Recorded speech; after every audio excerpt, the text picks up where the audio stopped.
Release the Kraken! Welcome back, fellow game designers. In our last tutorial, we went ahead and made Mario's legs. And in this one, we're going to go ahead and do his arms. The arms are going to be very similar, but a little bit weird because they're at an angle. He's in what's called an A pose, or an A stance. This is so that when you do skin weighting, the hands don't get glued to the legs. But we'll get to that later on when we start to do that sort of thing. But in general, this is the A stance. Sometimes there's a T pose where it goes all the way out, but I digress. So let's go ahead and make the arm. Same kind of deal. We're going to use a cube, but for this, let's go into our front view. You can see how these have been rotated. So I'm going to take my cube shape. I'll bring it up to the arm. And I will turn off my grid because it's in the way, so I'll hit the grid key. Okay, so lining this up in this view would be a real pain because this is turned. So I'm going to actually eyeball it over here to make the arm. So I'm going to come out to the side here, and I'll go to my scale tool. I'll scale this up. Try to get an eyeball for about how thick that is. Close enough. And then for the height, I'm going to keep an eye on my rotations here. I'm going to go ahead and grab my rotate tool, so E. Then I will rotate and then move it into position. That looks about right. And I want to scale, so I hit my scale tool. Now, when you scale, you want to make sure you're in local scale. Okay? If you go to your tool settings, and then in scale, make sure it's set to orientation to object. And you should see this way. If it's oriented to world, it'll be this way. Okay, we don't want that. We want to object. Okay, and I will scale this out like so. Hit W. You can see when I hit W, it brings me into world, which is a little bit weird. I'll go ahead and just change that to object so I can adjust this. Okay, good enough. I'm going to go into my side view. Make sure I'm lined up there. Pull that back.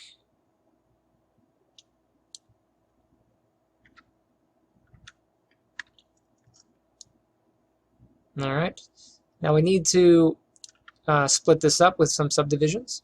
So let's grab our Insert Edge Loop tool. So Mesh Tools, Insert Edge Loop. Keep your tool settings open.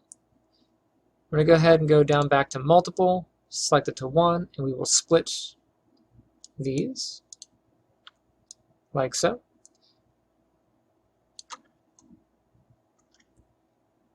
Let's do some adjustments. So hit Q to get rid of the tool. Grab this one. Hit W, I'll pull that out a little bit. Let's grab this inner one. Let's pull this down some. Grab that one, and I'll do this one. To move them both out at the same time, I'll use the scale tool, so R. I'll grab the blue arrow or the blue box and pull those out. Alright, I'm going to bevel the top like I did before, so double click the edge, hold shift, double click, hold shift, double click, hold shift, double click. And I'll bevel. So edit mesh and then bevel. That's actually really good. I don't want it to be too steep, but I don't want it to be too shallow. Okay, that looks like it's decent. We'll do the same thing on the bottom. Grab all those. And I'll re-bevel. So I'll just go ahead and hit G again to repeat my last action. And I'll adjust the fraction amount. Let's go into my front view. See how this looks. Not too bad. I'll grab my vertices here. So because I'm at an angle, it's a bit awkward. So I'm going to have to be careful. So grab this one, hold shift, double click. It should grab the whole ring. And it did. Same thing here, hold shift, double click.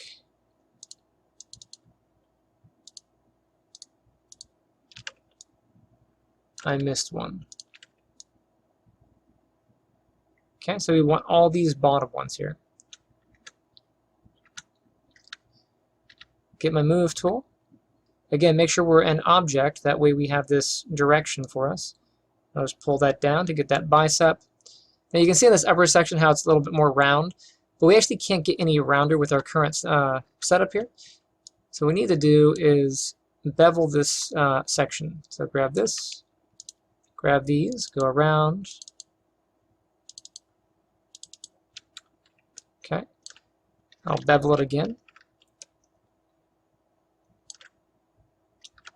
And then I'll go into that view.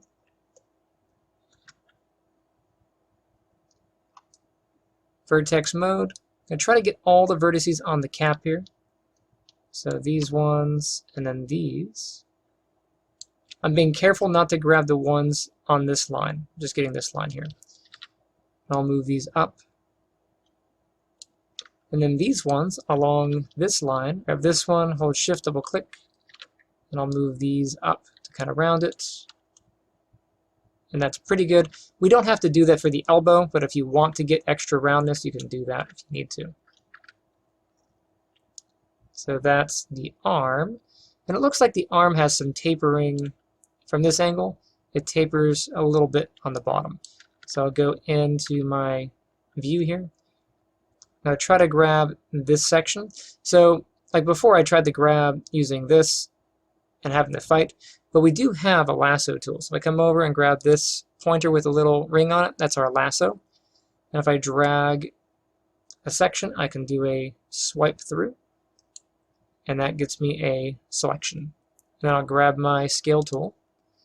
I'll grab the middle scale, take that in, and then my move tool, I'll move it down some. Okay. Go back to object mode. Let's go ahead and duplicate, so Control D. And then I'm going to move this down. And you can see how it pretty much fits right into the wrist. It has the same taper. I'm going to scale it just a little bit. So Scale tool, grab the middle and scale down, just because the forearm should be smaller than the upper arm. And I will do the length. So I'll lengthen it just a little bit and move it back some. So there is the arm there. Looks like we can actually taper it down a little bit more. Grab the middle, pull it down some. Okay, and then for the hand, we can probably shape the hand out of this and then get this extra piece. So Control D, go into my view here. I'll move this down into the hand position. I'll line this bevel up right where this collar is on the wrist. And then I'll start modifying this shape. Now this is going to be a bit tricky because from our side view, it's over here, right? We're a little bit off the angle, but it's okay because we're gonna, when we put skeletons in this, it'll be easier to shape it. So as far as the actual hand goes, it's supposed to be a lot wider. So I'll hit my scale tool, and then I'll go and grab my side scale. I'll widen it out. From my front scale, or from my front view, I can scale this way, but I'm going to have a little bit more control if I start moving vertices. So go to vertex mode, and I'll grab this bottom group of vertices, move it into this spot, and I can scale. Kind of move them around. And this group can be down here. This group over here can be in the corner. This group can be back here. You can see how I have that shape now. For over here, this can be that. That one can be these. This can be the edge of the collar. Now pull these ones up. So vertex mode. Grab my lasso. Oops. I'll grab this ring. Move those up into position. And we have this group right there. That can be that. All right. Let's double check our other view. You see how it's like a big mitten? So we're going to go ahead and do some of those adjustments on this side. So from this angle, it's actually very difficult to see what you're doing. Once you get used to it, though, you'll be able to decipher what this mess is. To make life easier, we're going to hide the arm. So go into Object Hub, grab the arm, both sections. We will do Create Layer from Selected. Double click that. We'll go ahead and name this. This is the left arm. So arm left. We'll hide the arm. Now let's go ahead and hide the torso and the pelvis as well. Hide the leg. Take the hand, and we're going to do some shaping on this. So I'm going to move the hand over, like so. Let's jump into our perspective view, and we'll just round this a little bit manually here. So I'll grab this one and this one. We'll scale out. Kind of make this like a boxing glove, you know. For this ring right here, we're just going to pull these in. So this one, that one, and that one. And then this one, that one, and that one. So the front and the back of that will scale inward. And that looks pretty good, actually. There is the side of the hand. Let's pull these down. And that looks... We have this little bottom section. Let's go ahead and pull these in just a little bit. Scale in, grab these ones, scale in. Alright, that should do it for the hand. Let's turn the arm back on. Now line the hand up with the arm here. Let's check our side view.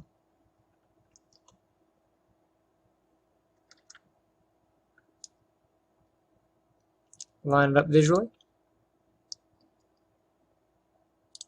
Where are you in the Z? Minus 28, minus 29. So I'm going to take the Z value of the arm here, Control C that, and then Control V it right there on the Z. So that's lined up.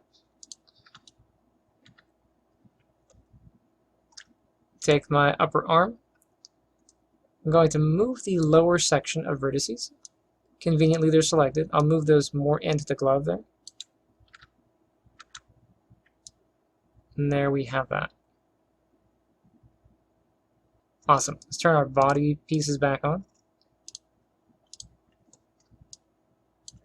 Awesome. Front view. Let's take a look at this. I'll move this down just a little bit. So the angle from the glove is a bit weird. I'm going to go ahead and just move it down like so.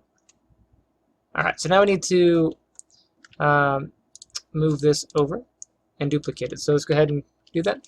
I'll grab this, and instead of doing a Control D and like moving it and then flipping the Z value, I want to show you how to use the mirror tool.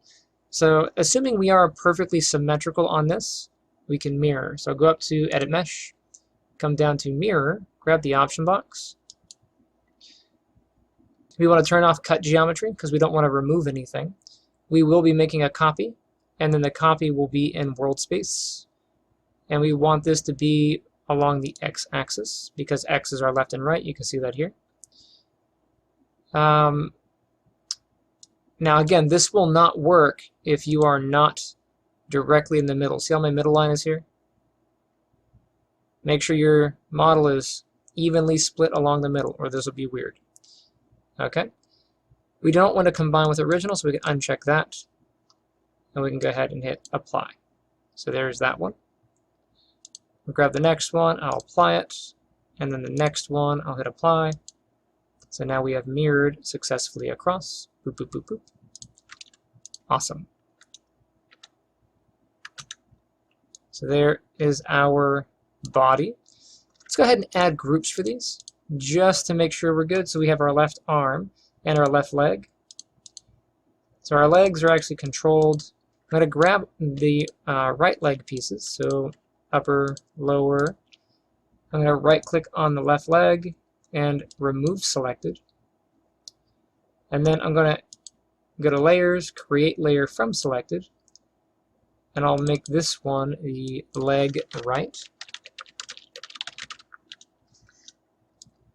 And that's because if I turn my camera this way, it is his right leg. And in my layers here, you can see we have an up layer and a down layer. I'm going to go ahead and hit the down layer to move that down to the legs. So left and right legs are next to each other.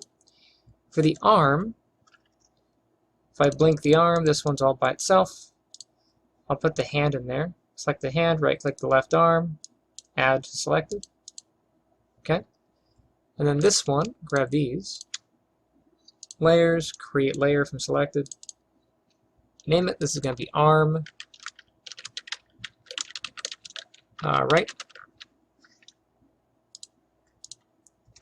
So now we have our body made. And the next one will make our head. So stay tuned, and I shall see you next time. Don't forget to save your work. Hey guys, thanks for checking out my channel. Misty and I both thank you. If you enjoyed that video you just watched, make sure you hit that like button and subscribe. Also, if you'd like to support the channel, check out our online merch. You can get that on Amazon or at a Teespring store. The links for that are in the description below. And now for the new and exciting thing that I've been working on the past month or two is our first official cryptocurrency, which is Stepdad Doge. So Stepdad Doge is a BEP20 token, totally for the memes. You know, not to the moon anytime soon is our big slogan. And of course, he's been keeping the kids in line. I wanted to do keeping the kids in line since 1949, but that's not true. So I just left it at this. But yeah, this is what I'm working on, making the little page here and being kind of cute with it. If you want to see more about the token and all that stuff, you can check out our About page. You'll see the team. Of course, I'm the token creator, and then Marcus and Becca, they were kind of like some of the spiritual advisors into this. So I was like, I want to make a token. I don't know what I want it to do or what I want it to be, and so we kicked around that idea, and this is the idea that kind of popped up. So you can kind of read about the token, what the project is. There is a 1 trillion coin cap. It's not going to you're not going to be minting any of these, and you're not going to be burning any of these. And we'll get back to burning in just a second. There is a fee for all transactions, which is 4%. That way there's something always going back into the coin, so there's always something to be available. And then there is, of course, a staking fee or a staking reward. So as you're holding it, you gain some coins back, 3%. Now, in terms of burning the coin, I don't think it's a good idea to burn something that you want to actually have value. That's kind of like a scheme with pump and dumps. They're like, oh, this coin will burn X amount of coins, and then it'll artificially inflate the price, and then you'll get you'll be able to pull out and get some money out of it. My thoughts on that are, if you want a coin to be usable, and you want to be able to make trades with it and whatever, then having the supply of that token or coin diminish with trades means at some point you're going to run out of coins to trade. So it just doesn't make economical sense to me. So I did not make a burn in this coin. I want it to be useful. One of the things we want to do is make it so that you can purchase our merch with it. There is, of course, merch, which is awesome. You can check out the merch page. This is the basic stuff we have here. And you can gain all of it, of course, on our Teespring store. That brings you here, and you can see various products and such. At the moment, you cannot purchase anything with the tokens directly because I don't know how to set that up yet. Working on it. But I do want to be able to start at this point and, of course, offer games that I'm selling using the token. I was going to have a different token in mind, but I think this is going to be a fun one. And yeah, it's just going to have something that you can exchange with, because more things that you can buy with it, the better the longevity of the project and the more value it's ultimately going to have. And then, of course, as far as like transparency and trades and stuff, you can read that here and what we've done at the present time. You can also see more about the token on Binance BNB. So if you go to BNB or Binance scan.com, you can take the token address. You go to the investment page here, and you can go down to the bottom and grab the contract address and just go ahead and paste that in, and you can get more information about it. So here is the page so far. I'm still in the works of getting the symbol approved because I have to have so many trades and whatever not to get all that stuff. But you can see it here. Current value and all that stuff. Really, there's no value in it except for what I've already put into it. I think overall I put about $1,500 into creating and setting up and doing liquidity for the token and some other stuff. You can see the current transactions and all that on the coin. You can check that out. You can check out the contract. You can check out how the contract's built. It's all here and whatever not. As far as trading, if you want to get a hold of it, it is available on PancakeSwap currently. It trades for BNB, and you can, of course, go into, once you connect your wallet, you can go down and paste the contract address and then add it. Now, if you haven't added it yet, it will say, hey, anybody can make a token. Anybody can make a token here. And it'll give you a warning. Make sure that you understand who you're getting it from and if it's approved and it's official. But yeah, the contract address should take you there. And then it'll exchange for BNB. I don't actually have any BNB in this wallet, but you can exchange for it.